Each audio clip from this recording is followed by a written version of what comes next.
Hey, I this is like one of my favorite topics in the entire world, obviously, because just listen to this. While I was trying to figure out what my gifts were to this world, I went from job to job, certification to certification. I have been in Europe. I spent almost a year in Asia trying to figure out my life. I can't even tell you the many, many different things I've signed up for, trying to find my way back to me in a way, trying to evoke some sort of knowledge about what I should be doing and how I should proceed forward with this life. So, when I developed the 30-day deep activation, I was thinking about how, with every single client I have, I can see them clearly. And I know what their gifts are, and I know what they're scared of. And I know that if I dig deeper and deeper and go under each layer, we can figure out exactly what it is, what they want, what they should be doing, if they should stay in the job they're in, the relationship, the body. Like, I know if the weight loss goals that people have are for themselves or they're trying to appease some sort of toxic belief about themselves, or that they're trying to lose weight for someone other than themselves. And I know this because I've coached hundreds of women. So, this topic about moving your body uh, to wake up your sleepy parts. Tony Robbins even says that physical movement is just as important as reading a book, as talking to people, as interviewing experts on how they became this really successful version of themselves.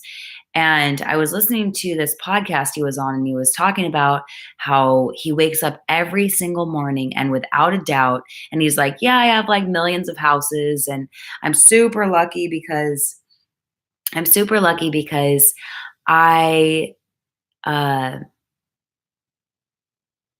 yeah, I have tons of houses and I can deep cold plunge wherever I am in any of those houses.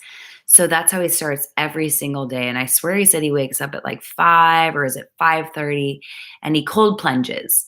And he's like, no way in hell in any one of these mornings have I ever wanted to do that.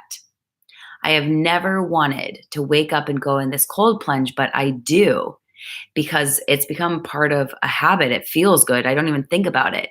And when you talk to any sort of successful person, they will almost always tell you that physical activity is one of the biggest assets to their overall success.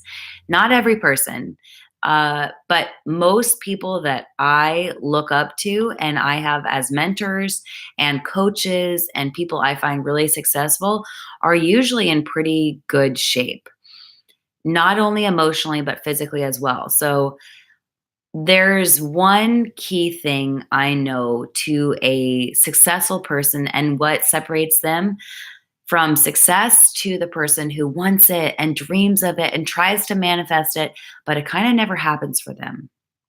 Or maybe it just hasn't happened yet.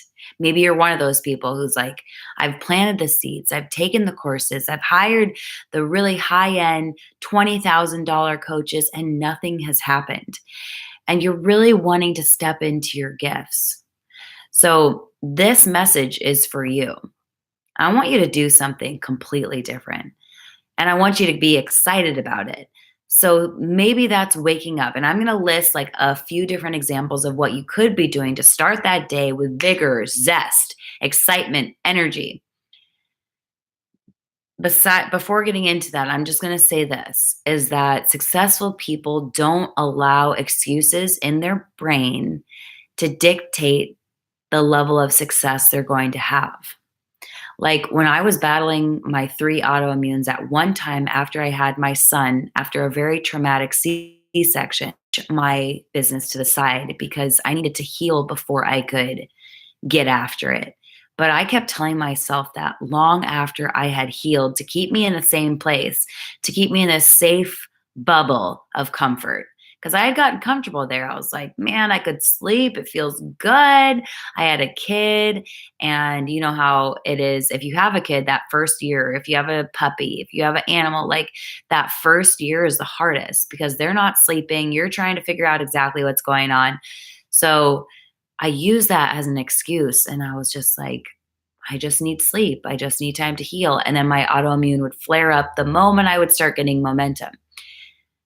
I found that a lot of mindset shifting, a lot of mantras, gratitude, like really being grateful and really, really just like butting up with my own manifestations in my mind and things that were limiting me and things that were blocking me from my own success because I came up with really great ways to rationalize why I shouldn't go do that thing that I knew would bring me closer to my goal.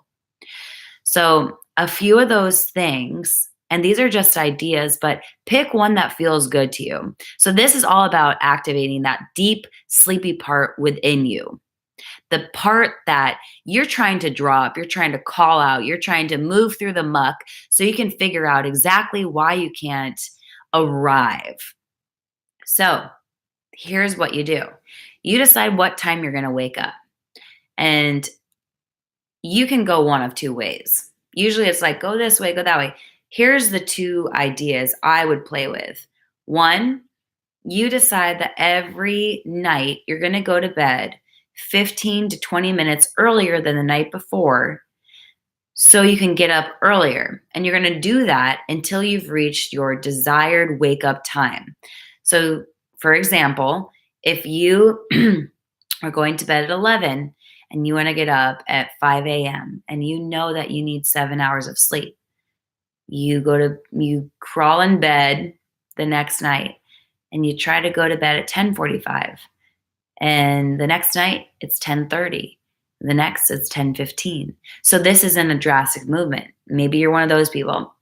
Maybe you're one of those people who needs a very drastic, extreme wake up, shake up, make up.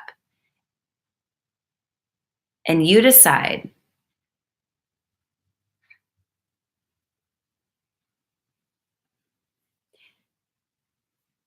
there's some like, you know how when there's paper in your room and it's like crinkling open, then you hear it and you're like, why is it crinkling right now? That's what's happening. So maybe you decide you're one of those people who needs that extreme measure and they're like, I need to wake up every day at 5 a.m. and I'm just going to start doing it. You decide which person you are and then you decide what's going to happen after that. What time do you need to be at work if you're an entrepreneur? What time do you need to start work? What are your best hours to get things done? You, as an entrepreneur, if you're over here, then you are designing your day. You're figuring out what is going to make the most sense for you. You're over here. Then we have someone who is working full time. Say your day starts at 9 a.m. What do you need to do before that so you can have the most successful morning? And say it's like during that morning you want to start working out. During that morning you want to start your second side business to get you out of that full-time job. Whatever it is, take those hours and figure that out. Then we have the stay-at-home mamas or the moms who aren't working outside of the house. Maybe you're just like, I want to lose some weight. I am sick of feeling this way. I have low energy. I want that energy for my babies and my husband. And I want to cook and I want to learn how to do all these things. And so you're trying to think about all that. So you need to figure out what time's the kid waking up, and so it's like sacrifices within yourself to get to that higher purpose, that higher goal. And then you are on a better trajectory to actually reach the desired goals and dreams that you have to activate that gift from within and actually and fully step into it. So you decide what physical movement are you going to be doing. And I'll tell you this much, after 7 years of doing this, coaching hundreds of women, I will say that in the morning is almost the most sure way you can get that workout in. And really that's it. That's where it ends. So you decide, what does your morning look like?